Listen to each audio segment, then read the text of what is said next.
Profit loss account में देखिए 1,10,000 रुपए परचेज के तहत और फिर डेप्रिसिएशन का है ये 2,50,000। कोई भी चीज को डिटेल में देखना है तो क्या करते हैं ऑल्ट प्लस F1 तो पूरा डिटेल आ जाएगा। और अगर एक ही चीज का हमको डिटेल देखना है तो क्या करते हैं शिफ्ट प्लस एंटर, शिफ्ट और एंटर एक साथ। क्लियर हो गया, पहले शिफ्ट फिर एंटर। अब नेट लॉस मेरा कितना आया हुआ 1,40,000। अगर मेरा अपना बिजनेस है, अपना दुकान है, कोई कंपनी नहीं है तो हम इस प्रॉफिट को अपना कैपिटल अकाउंट में ट्रांसफर कर देंगे।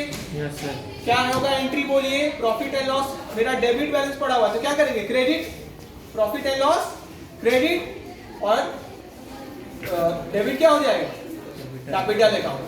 किसमें करेंगे जर्नल में जाके एंट्री पास करेंगे। क्या एंट्री पास करेंगे बोलिए कैपिटल अकाउंट डेबिट। तो कैपिटल घट जाएगा क्योंकि डेबिट हो गया, क्रेडिट बैलेंस होता है ऐसे, तो डेबिट हो गया to profit and loss. Clear हो गया सबको, ठीक है।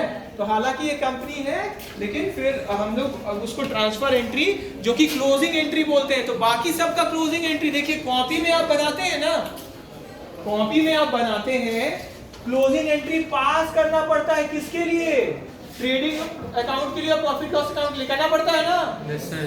टैली में करना पड़ा, खुद ही आ गया ना यहाँ तो। Yes sir. तो टैली में क्योंकि प्रोग्रामिंग किया हुआ है कि ये यहाँ चल जाएगा वो वहाँ चल जाएगा, लेकिन कॉपी में आपका पेन से प्रोग्रामिंग किया, पेन को छोड़ देते हैं, खुद लिख देता पेन। अब समझ गए क्लोजिंग एंट्री, जो भी इनकम एक्सपेंस है, रेवेन्यू लॉस है, गेन्स है, लास्ट में हम लोग क्या करते हैं उसको ट्रांसफर करते हैं। कहाँ, अगर डायरेक्ट नेचर का है, ध्यान दीजिए डायरेक्ट नेचर का है तो कहाँ ट्रांसफर हो जाएगा ट्रेडिंग। इनडायरेक्ट नेचर का है तो कहाँ ट्रांसफर होगा प्रॉफिट एंड लॉस। और एक चीज ध्यान देना है इसमें क्या कि जो क्लोजिंग है, क्लोजिंग मतलब क्या, जो मेरा सारा एंट्री हम कर चुके हैं, डेबिट क्रेडिट वाला सारा एंट्री हो गया है।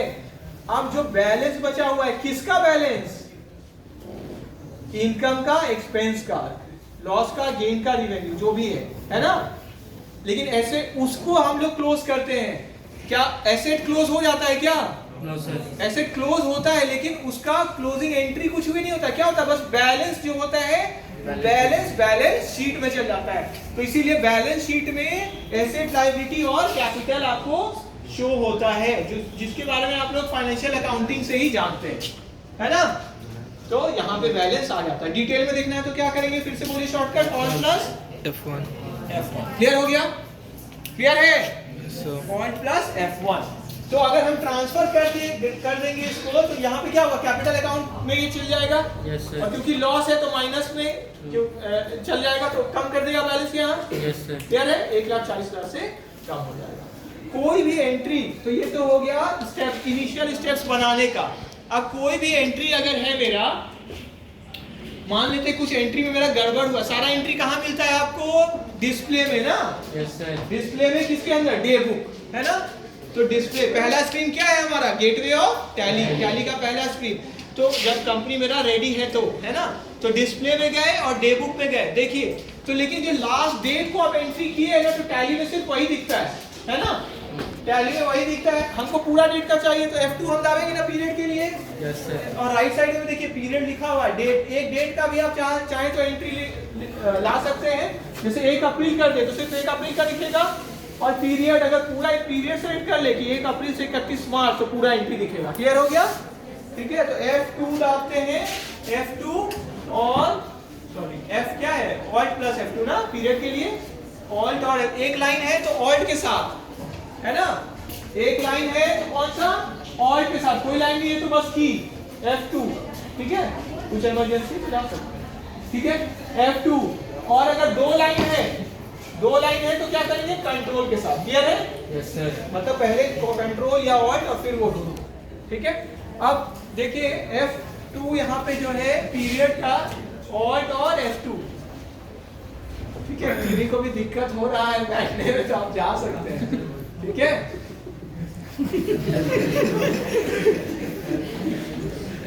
1 अप्रैल खत्म ही हो गया, बस थोड़ा सा ये जो इम्पोर्टेंट चीज देखिए, 1 अप्रैल से 31 मार्च कर दिए। Yes sir. पूरा गया ना एंट्री। Yes sir. अब थोड़ा सा ध्यान देना है, एक एंट्री में कुछ चेंज करना है तो एंट्री में एंटर कर जाइए, एंटर मार के एंटर। क्लियर है, सुनिए लास्ट वाली मिस मत करिए, एंटर। अब हमको कुछ भी चेंज करना है, डेट तो डेट चेंज कर लेंगे, Yes, अमाउंट तो अमाउंट, नरेशन तो नरेशन, पार्टी तो पार्टी। हमको अब पता चला कि 2 बार एंट्री हो गया एक ही चीज का, उड़ाना है तो क्या करेंगे, ऑल्ट प्लस डी। देखिए ऑल्ट और डी अगर एक साथ प्रेस कर दे, ऑल्ट और डी, तो क्या आ गया, डिलीट। यस कर देंगे तो हट जाएगा। क्लियर हो गया। Yes, sir. और कंपनी का भी ऑल्टर में जाके ऑल्ट और डी कर देते तो क्या हो जाता, कंपनी खत्म। Delete हो जाता। समझ में आ गया। ठीक है। अब एक चीज आपको ये बाद में हेल्प करेगा जब आप कहीं पे काम करेंगे, कोई आप पर्टिकुलर अकाउंट में हैं, हाँ, आपको उड़ाना नहीं है किसी एंट्री को, बस देखना है ये एंट्री नहीं रहेगा तो कितना बैलेंस मेरा है, या ये एंट्री को हटा दें हम तो कितना मेरा बैलेंस शो हो रहा है। ठीक है। देखिए तो क्या करते हैं हम, ऑल्ट और आर तो रिमूव होता है। देखिए रिमूव, हटा नहीं है, डिलीट नहीं हुआ यहाँ, अभी इसको बस एक बार हटाएं कि इसके बिना क्या पोजीशन है। क्लियर हो गया। Alt plus are. क्लियर है। ठीक है। तो उससे क्या होता है, किसी अकाउंट में है आप, जैसे कोई अकाउंट हमको देखना है तो शॉर्टकट क्या है, डिस्प्ले अकाउंट्स लेजर। किसका देखना है, मान लेते कैश अकाउंट हमको देखना है, कैश अकाउंट में गया। देखिए तो कैश अकाउंट में टोटल मेरा इतना एंट्रीज है, हमको देखना है कि सिर्फ मेरा रिसीट कितना है, तो हम पेमेंट को हटाएंगे ना। इंपॉर्टेंट चीज बता रहे हैं। देखिए पेमेंट को हमको हटा रहे हैं, टोटल हमको कितना कलेक्ट हुआ बस हमको देखना है, तो हम क्या करेंगे, पेमेंट को ऑल्ट प्लस पेमेंट में गए। देखिए कितना हेल्पफुल फीचर है ये ऑल्ट और आर की, तो पता चल गया। देखिए नीचे बैलेंस 1,20,000 टोटल हम। क्लियर हो गया।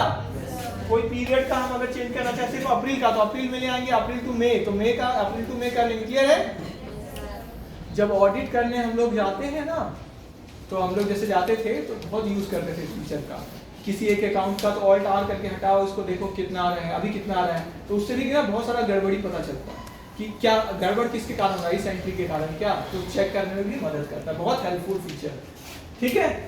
तो ये हो गया हमारा एंट्रीज का। तो किसी को हटाना है ये भी देख लिए आप, है ना। अब कैसे करना है, लिस्ट ऑफ अकाउंट्स में ये सब लिस्ट ऑफ अकाउंट है, तो आप टैली को आप खुद से इंस्टॉल जब करिएगा तो अलग अलग चीजें आप देख सकते हैं उसके अंदर। ठीक है। और कैश फ्लो स्टेटमेंट भी आपके सिलेबस में है, तो कैश फ्लो स्टेटमेंट ये रहा, देख लीजिए बस। कैश फ्लो डिस्प्ले में गए, कैश फ्लो या फंड फ्लो में गए, कैश फ्लो में गए, और ये रहा आपका कैश फ्लो स्टेटमेंट। ठीक है। ये देखिए। ठीक है। कैश फ्लो का समरी, कहाँ से आया पैसा और कहाँ से गया। कितना भी कोई आपको बता दे, एक टाइम के बाद, क्योंकि इन्वायरमेंट चेंज होता है, टेक्नोलॉजी चेंज होता है, नया नया रूल्स रेगुलेशन आता है, लॉ आता है, तो हर चीज डिस्कस होने नहीं हो सकता है, क्योंकि फिर चेंज होगा तो फिर और चेंज आ जाएगा टैली में। फीचर्स में अगर चेंज हो गया मेरा तो हमको फिर से देखना पड़ेगा ना। तो क्या करना चाहिए, कोई भी चीज आप अलग अलग जैसे चेक करने में तो कोई मतलब कोई दिक्कत नहीं है। तो हम लोग क्या किए, ऐसे भी देखे ना कि इसके अंदर क्या क्या ऑप्शन है, फीचर्स में क्या ऑन ऑफ कर सकते हैं, कॉन्फ़िगरेशन में क्या ऑन ऑफ कर सकते हैं, तो वो करते करते ही आएगा। क्लियर हो गया।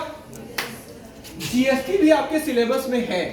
जीएसटी का अगर एंट्री अगर हमको करना रहे, हालांकि इसमें फीचर नहीं दिया हुआ, नहीं था ना जीएसटी का, जीएसटी का एंट्री करना हो तो हमको एकदम सिंपल से आप समझिए इस बात को, क्या जीएसटी का जब हम लोग पेमेंट करते हैं, परचेज किए हम, जो एंट्री है मेरा परचेजेस का, ठीक है, बस खत्म ही होने वाला है, ये लास्ट पार्ट डिस्कस कर रहे हैं आप। ठीक है, ताकि आपका सब चीज क्लियर हो जाए, है ना।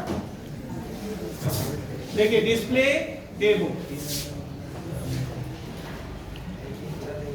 देखिए परचेज, जीएसटी भी अगर इसमें रहता, एकदम ध्यान से समझिए, बहुत ही सिंपल है, जबकि इसमें जीएसटी फीचर नहीं है और हम तो ऐसे काम नहीं किए सर जीएसटी पे, लेकिन आपको सिंपल में थोड़ा सा अगर सेंस लगाएंगे तो समझ में आएगा। क्या जीएसटी का अगर हम पेमेंट किए हैं, आप नीचे रखिए, जीएसटी का अगर पेमेंट हम किए हैं तो बताइए, हम पैसा दिए हैं सरकार को, तो मेरा एसेट होता है कि लायबिलिटी होता है? आप लोग को पता है, पढ़े है ना, क्या होता है एसेट, क्योंकि उतना पैसा जो दे चुके हैं वो हमको दोबारा नहीं देना है, वो क्लेम कर सकते हैं, जितना पैसा हमको और देना पड़ेगा उसे माइनस करते हैं ना हम। इनपुट जीएसटी लिखते हैं हम लोग, लिखते हैं ना, तो इनपुट सीजीएसटी, इनपुट एसजीएसटी। तो बताइए यहाँ पे तो अकाउंट बनाना पड़ेगा कि नहीं, अगर करना है तो बनाना पड़ेगा, इतना क्लियर है। अब अकाउंट हम बनाएंगे किसका, इनपुट सीजीएसटी का, या इनपुट एसजीएसटी का, या इनपुट आईजीएसटी का। सर ये 2 मिनट बस, प्रैक्टिकल चल रहा है। हाँ हाँ 2 ही मिनट, ठीक ठीक, हाँ हाँ मिल जाएगा, ठीक ठीक ठीक ठीक है। तो ना क्या एंट्री करेंगे हम लोग, पहले तो लेजर क्रिएट करना होगा। लेजर क्रिएट करने का फॉर्मूला बताइए, यहीं से कैसे करते हैं शॉर्टकट, ऑल्ट प्लस सी। ऑल्ट सी किए, क्या नाम देंगे हम, बोलिए, इनपुट, सीजीएसटी, एसजीएसटी, आईजीएसटी, तीनों बना देंगे एक साथ। Yes sir. अगर तीनों है, नहीं तो सिर्फ 2 ही है, सीजीएसटी एसजीएसटी, तो वही बना देंगे। अब अंडर ग्रुप बताइए किस में डालें, आप लोग बताइए। एसेट में जाएगा ये, तो एसेट में भी कौन सा एसेट, फिक्स एसेट, हाँ वेरी गुड, क्योंकि ये तो 1 साल वाला ही है ना। Yes sir. फिर तो क्लियर इसको सेटल ही कर देते हैं हम लोग। Yes sir. क्योंकि लास्ट में हम लोग जानते हैं ना, साल का लास्ट में जब भी पेमेंट करते हैं, ऐसे जो आप जीएसटी पड़ेगा तो महीना महीना वाला भी होता है, वो क्लियर करना पड़ता है, अगले में इतना आपको जमा करना है वो, या उसको शॉर्ट करना है ना, मंथली रिटर्न, क्वार्टरली रिटर्न, ये सब जाता है, पढ़िएगा आप लोग आगे। तो क्या बनाएंगे किसके अंदर, करेंट एसेट। क्लियर हो गया, बस इतना ही समझना है। तो इसका समझ गया, इनपुट का, आउटपुट का समझिए। आउटपुट का हमको बनाना है, तो फिर से लेजर तो बना चुके हैं, किसके अंडर डालिएगा बोलिए, ये गया करंट एसेट में इनपुट, तो आउटपुट किसमें जाएगा, आउटपुट सीजीएसटी, किसमें, करेंट, उसमें डाल देंगे। या हम कोई टैक्स का भी ग्रुप ये लेजर बना सकते हैं, इनपुट सीजीएसटी टैक्स या सीजीएसटी, और उसको अंडर किस में डाल सकते हैं, टैक्स वाला में, या प्रोविजन में भी डाल सकते हैं। मतलब आपको बस हेड को चेक करना है कि ये किस में जाना चाहिए, ये जाना चाहिए एसेट साइड में, है ना, और ये किस में जाना चाहिए, ये लायबिलिटी साइड में। एसेट साइड में भी किस में, ये करंट वाला में जाना चाहिए, और ये करंट लायबिलिटीज वाला। क्लियर हो गया, मतलब सिर्फ बस कॉमन सेंस यूज करना है। देखो अकाउंट से यूज हो रहा है, यहाँ टैली वाला नहीं कुछ हो रहा है, क्या हो रहा है, अकाउंट से यूज हो रहा है ना, इसीलिए फाइनेंशियल अकाउंटिंग, इसलिए हम बार बार जोर दे रहे हैं। फाइनेंशियल अकाउंटिंग नहीं पता है तो एंट्री तो बाद का बात है, पहले तो पता होना चाहिए, तब आप एंट्री कर लोगे आराम। क्लियर हो गया, तो इनपुट का जितना बार परचेज हुआ है आ गया, जितना बार सेल हुआ है आउटपुट चला गया। क्लियर है, फिर लास्ट में हम लोग क्या करते हैं, बोलिए, सेटल करते हैं ना, सारा इनपुट को जोड़ लेते हैं एक बार में, सारा आउटपुट को जोड़ लेते हैं एक बार में, एक ही हेड का, सीजीएसटी का सारा एक बार में, इनपुट का और आउटपुट का। क्लियर है यहाँ तक। लास्ट में एंट्री क्या करते हैं, हमारा क्रेडिट हुआ है क्या, आउटपुट, और डेबिट हुआ है क्या, इनपुट। अगर हम इनपुट मेरा ज्यादा है तो पूरा कैंसिल कर देगा ना आउटपुट को, तो इनपुट को क्या कर देते हैं, क्रेडिट, और आउटपुट जितना है उतना क्या हो जाता है, डेबिट। ठीक है, अगर ज्यादा ही आप पेमेंट कर चुके हैं तो आपका बैलेंस बचा रहेगा करंट एसेट में, और जितना आउटपुट है उतना खत्म हो जाता है। ये ऑलरेडी हम लोग किए ना फाइनेंशियल अकाउंटिंग में। क्लियर है, वीडियो भी है ग्रुप में, वही फाइनेंशियल अकाउंटिंग वाला वीडियो है ना, उसमें जीएसटी है ना वीडियो। ठीक, क्लियर है आपको। तो अब बताइए, इनपुट जितना खत्म होना है वो खत्म हो गया, आउटपुट जितना खत्म होना है खत्म हो गया। या तो बचा होगा किसका बैलेंस, या तो ज्यादा अगर पेमेंट किए तो इनपुट का बैलेंस बचा होगा, या ज्यादा आपको पैसा देना है क्योंकि आप कलेक्ट ज्यादा कर लिए कस्टमर से, आउटपुट का तो वैसे ही बैलेंस बचता है ना, कलेक्ट ज्यादा किए तो आपको सरकार को देना है। तो अगर आपको सरकार को ज्यादा देना है तो टू कैश या टू बैंक करना पड़ेगा। क्लियर है ना सबको, क्लियर? तो जितना आउटपुट का और बैलेंस का पेमेंट करना है आपको, तो एंट्री क्या हो रहा है, output CGST to input CGST. अगर ज्यादा है, जैसे 100 रुपया हमको पेमेंट करना है, मेरे पास इनपुट है 85, तो 50 रुपया किस में चल जाएगा, कैश में या बैंक में। क्लियर हो गया, क्लियर हो गया। और इनपुट का ज्यादा बैलेंस है तो आपको कुछ पेमेंट नहीं करना पड़ा, इनपुट का बैलेंस बचा रह गया। क्लियर है सबको। तो और एक लास्ट चीज है वो इन्वेंट्री वाला है। अगर इन्वेंट्री वाला अगर हमको करना था तो जो अकाउंट्स ही हम बना रहे थे, कंपनी ही बना रहे थे, तो वहां क्या कर देते, अकाउंट्स विद इन्वेंट्री, यहाँ अकाउंट्स ओनली किए थे हम लोग। क्लियर है। तो इन्वेंट्री के लिए वहां पे जाके हम लोग फिर इन्वेंट्री का भी डिटेल्स और उसका स्टॉक आइटम्स ऐड करना पड़ता है। गेटवे ऑफ टैली में इन्वेंट्री इन्फो भी आ जाता है अकाउंट्स इन्फो के नीचे, है ना, फिर उसका कर सकते हैं।